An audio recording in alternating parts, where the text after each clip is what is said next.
साल 2013 रोहित शेट्टी की film Chennai express release हुई। कहानी में शाहरुख का किरदार तमिलनाडु के एक गांव में फंस जाता है। इस वजह से रोहित को साउथ बेल्ट से एक्टर चाहिए थे। साउथ की नामी एक्ट्रेस नयनतारा को अप्रोच किया गया।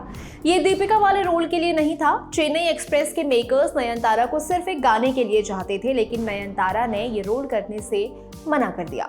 इसका कारण सीधे तौर पर मीडिया में कभी बाहर नहीं आया। हालांकि बताया जाता है कि सिर्फ एक गाने के लिए नयनतारा ये फिल्म नहीं करना चाहती थी। आगे उनकी जगह प्रियमणि को फाइनल किया गया और गाना बना 1 2 3 4। आप सबने सुना होगा। नयनतारा उस समय शाहरुख के साथ स्क्रीन शेयर नहीं कर पाई। कहानी 10 साल आगे बढ़ती है। शाहरुख खान की फिल्म जवान में नयनतारा लीड रोल में है, सिर्फ गाने या सपोर्टिंग रोल में नहीं। उनके किरदार का कद शाहरुख के बराबर है। चेन्नई एक्सप्रेस के पहले के 10 साल और आगे के 10 साल में नयनतारा के करियर में बहुत कुछ घटा। एक छिछली अडल्ट फिल्म की वजह से उनको नाम बदलना पड़ा। सिर्फ एक फिल्म करने आई और इंडस्ट्री के सिंहासन पर विराजमान हो गई। मोहनलाल, चिरंजीवी और रजनीकांत समेत इंडस्ट्री के तमाम सुपरस्टार्स के साथ हिट फिल्में की।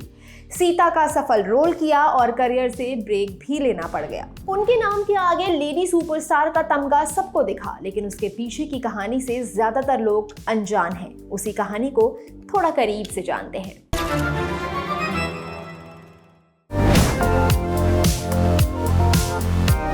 18 नवंबर 1984 को एक ईसाई परिवार में डायना मरियम कुरियन का जन्म हुआ। पिता एयरफोर्स में थे।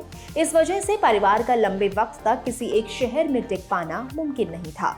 उनके बस्ते बेंगलुरु, गुजरात, दिल्ली से लेकर केरल तक सफर करते। इंडिया के अलग अलग शहरों में रहने से डायना को एक फायदा हुआ। उनकी कल्चर और भाषा पर पकड़ मजबूत होती चली गई। उनकी स्कूली शिक्षा अलग अलग शहरों में हुई। जब तक कॉलेज की पढ़ाई का वक्त आया, पिता अपनी नौकरी से रिटायर हो गए थे।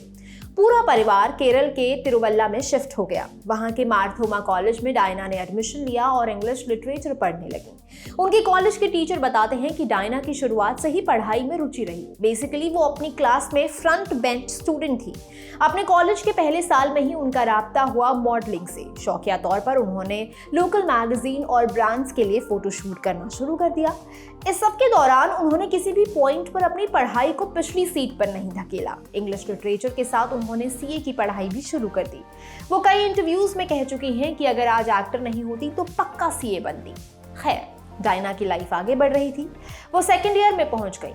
उनसे कई कोस दूर सत्यन अंतिकद नाम के डायरेक्टर अपनी नई फिल्म प्लान कर रहे थे। उसके लिए उन्हें तलाश थी नए चेहरे की। ना मानने वालों के लिए भी ये दुनिया इत्तेफाक से भरी हुई है। ऐसे ही एक इत्तेफाक के चलते सत्यन का असिस्टेंट वनिता की कॉपी लेकर आया। वनिता एक पॉपुलर महिलाओं की मैगजीन थी।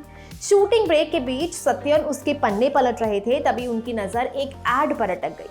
वो एक सोने के गहनों का विज्ञापन था। सत्यन की गहने खरीदने में कोई रुचि नहीं थी। उन्हें एड में दिखने वाली लड़की इंटरेस्टिंग लगी। अपनी फिल्म के लिए हीरोइन मिल गई थी। तुरंत मैगजीन वालों को फोन घुमाया गया। उन्होंने फोटोग्राफर का नंबर दिया। वहां से बात पहुंची एड एजेंसी तक।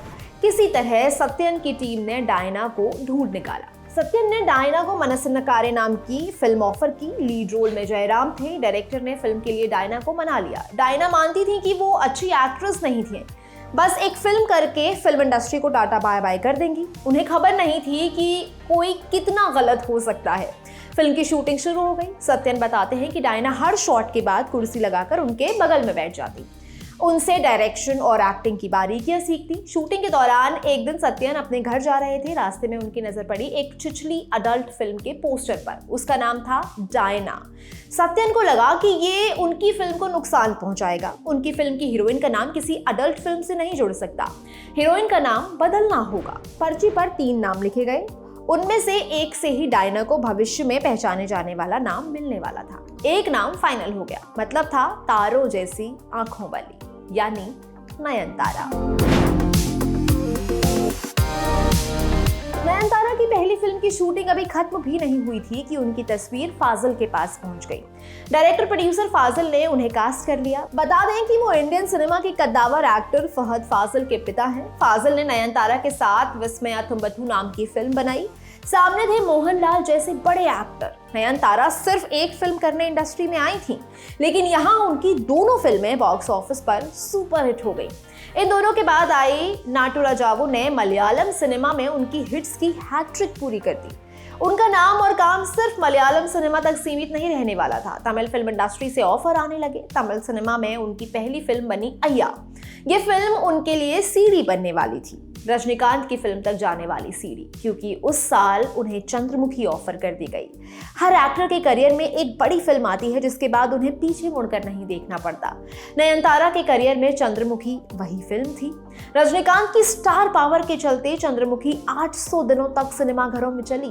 उसके बाद आई नयनतारा की एक और बड़ी फिल्म जिसे हिंदी में भी बनाया गया आमिर खान के साथ। लेकिन नयनतारा कहती हैं कि वो फिल्म करना उनकी जिंदगी की सबसे बड़ी फिल्म थी। वो फिल्म थी गजनी। नयनतारा ने एक इंटरव्यू में कहा था, फिल्म साइन करते वक्त मुझे जिस रोल के लिए नरेशन दिया गया वो फिल्म बनते बनते बदल गया। मुझे ऐसा लगा कि मेरे साथ धोखा हुआ है। तब से मैंने फैसला कर लिया कि मैं स्क्रिप्ट पूरे ध्यान से सुनूंगी। फिल्म में नयनतारा का रोल सब्सटेंस वाला नहीं था, ऊपर से रही सही कसर एक्स माची नाम के गाने ने पूरी कर दी। मीडिया रिपोर्ट्स में लिखा मिलता है कि उस गाने को शूट करते वक्त नयनतारा बिल्कुल भी सहज नहीं थी। तमिल सिनेमा में नयनतारा की छवि टिपिकल किस्म की बनती जा रही थी और उन्होंने उस वक्त उसे तोड़ने की कोशिश भी नहीं की। उनके ज्यादातर रोल या तो ग्लैमरस वैल्यू बढ़ाने वाले होते या मुसीबत में फंसी हीरोइन के। याडिनी मोहिनी और बिल्ला ऐसी ही फिल्में थी। मलयालम और तमिल सिनेमा में अपने पांव जमाने के बाद नयनतारा ने रुख किया तेलुगु इंडस्ट्री का। वहां अधुर्स, सिम्हा, दुबई सीनू जैसी खालिस मसाला फिल्में की। सभी ने बॉक्स ऑफिस पर जमकर उत्पात मचाया। कैलेंडर पर इस पॉइंट तक साल 2010 तंग चुका था। 3 इंडस्ट्रियों को नापने के बाद इस साल नयनतारा ने कन्नड़ा फिल्म इंडस्ट्री में डेब्यू किया। उनकी पहली कन्नड़ा फिल्म थी सुपर। लीड में उनके साथ थे सुपरस्टार उपेंद्र। एक लंबे वक्त तक मीडिया ने नयनतारा की फिल्मों से ज्यादा उनकी निजी जिंदगी के बारे में छापा, खासतौर पर नयनतारा और प्रभुदेवा के कथित रोमांस के बारे में। बताया जाता है कि दोनों साल 2009 में पहली बार मिले थे। कुछ ही समय में मीडिया में उनके प्यार की खबरें चलने लगी। उस समय प्रभुदेवा शादीशुदा थे। पितृसत्तात्मक समाज ने बिना निराश करते हुए नयनतारा पर उंगली उठाना शुरू कर दिया। उनके लिए लिखा गया कि ये लोगों के घर तोड़ती हैं। उनके चरित्र पर कीचड़ उछाला गया। नयनतारा और प्रभुदेवा मीडिया के कैमरों से बचकर ही चल रहे थे, एक दूसरे के बारे में बातें नहीं करते। बस एक बार प्रभुदेवा ने एक इंटरव्यू में कह दिया कि वो नयनतारा से प्यार करते हैं। सभी ने मान लिया कि दोनों जल्दी शादी करने वाले हैं। इंडिया टुडे की रिपोर्ट के मुताबिक तब नयनतारा श्रीराम राज्यम नाम की फिल्म पर काम कर रही थी। उन्होंने घोषणा कर दी कि ये उनकी आखिरी फिल्म होगी। वो एक्टिंग से रिटायरमेंट लेकर अपनी पर्सनल लाइफ पर फोकस करेंगे। श्रीराम राज्यम साइन करने से पहले नयनतारा टॉप की कमर्शियल हीरोइन थी। इस पर भी कुछ लोगों ने आपत्ति उठाई कि सीता का रोल किसी और एक्टर को करना चाहिए। तमाम दकियानूसी बातें। खैर, फिल्म में सीता बनने के लिए नयनतारा ने मांसाहार त्याग दिया, अपना रोल ईमानदारी से निभाने की कोशिश की। 17 नवंबर 2011 को फिल्म सिनेमाघरों में लगती है। लोग दीवाने हो जाते हैं। सभी की शिकायत हवा हो गई। फिल्म ने बढ़िया कमाई की। एक तरफ श्रीराम राज्यम की बधाई के लिए नयनतारा का फोन शांत नहीं हो रहा था, दूसरी तरफ उनकी पर्सनल लाइफ लड़खड़ा रही थी। उनके करीबी लोगों ने मीडिया को बताया कि प्रभुदेवा और नयनतारा अलग हो गए हैं। नयनतारा पर इसका बुरा असर पड़ा। उन्होंने फिल्मों से ब्रेक ले लिया। नयनतारा फिल्मों और फिल्मी दुनिया से दूर हो गई। खुद को समेटकर एक नया नजरिया अपनाया। वो फिल्मों में लौटेंगी लेकिन किसी एक सांचे में ढलकर नहीं रहेंगी। शंकर के असिस्टेंट एटली अपनी पहली फिल्म बना रहे थे, नाम था राजा रानी। नयनतारा को ये फिल्म ऑफर हुई और वो मान गई। यहाँ से उन्होंने अपनी अलग जगह बनाना शुरू किया। वो नहीं चाहती थी कि उनकी फिल्में सिर्फ मेल स्टार के नाम से जानी जाएं। साल 2015 में आई माया में वो एक मां बनी।